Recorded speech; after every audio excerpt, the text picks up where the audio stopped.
Hi everyone, ఈరోజు మనం strings in C అనేది చూడబోతున్నాం. అయితే ఒక రియల్ టైం ఎగ్జాంపుల్ తీసుకుందాం. కాలేజ్ వెబ్ పోర్టల్ అనేది, అందులో ఉండే కంటెంట్స్ ఏంటి?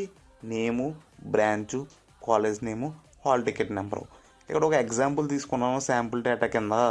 అయితే ఇందులో నేము, బ్రాంచు ఇవన్నీ ఎక్కడ స్టోర్ అవుతున్నాయి?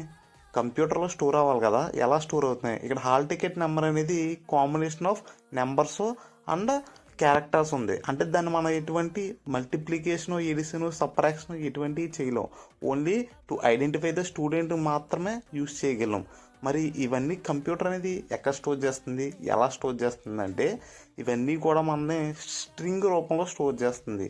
స్ట్రింగ్ అంటే ఏంటి? స్ట్రింగ్ అంటే ఇన్ఫర్మేషన్, నాట్ క్యాలిక్యులేషన్. అంటే స్ట్రింగ్ని ఎలాగా డిక్లేర్ చేస్తారు? Character, string name, size of the string, contents of the string. String అనేది ఒక డేటా టైప్ కాదు, అది ఒక క్యారెక్టర్ అరే.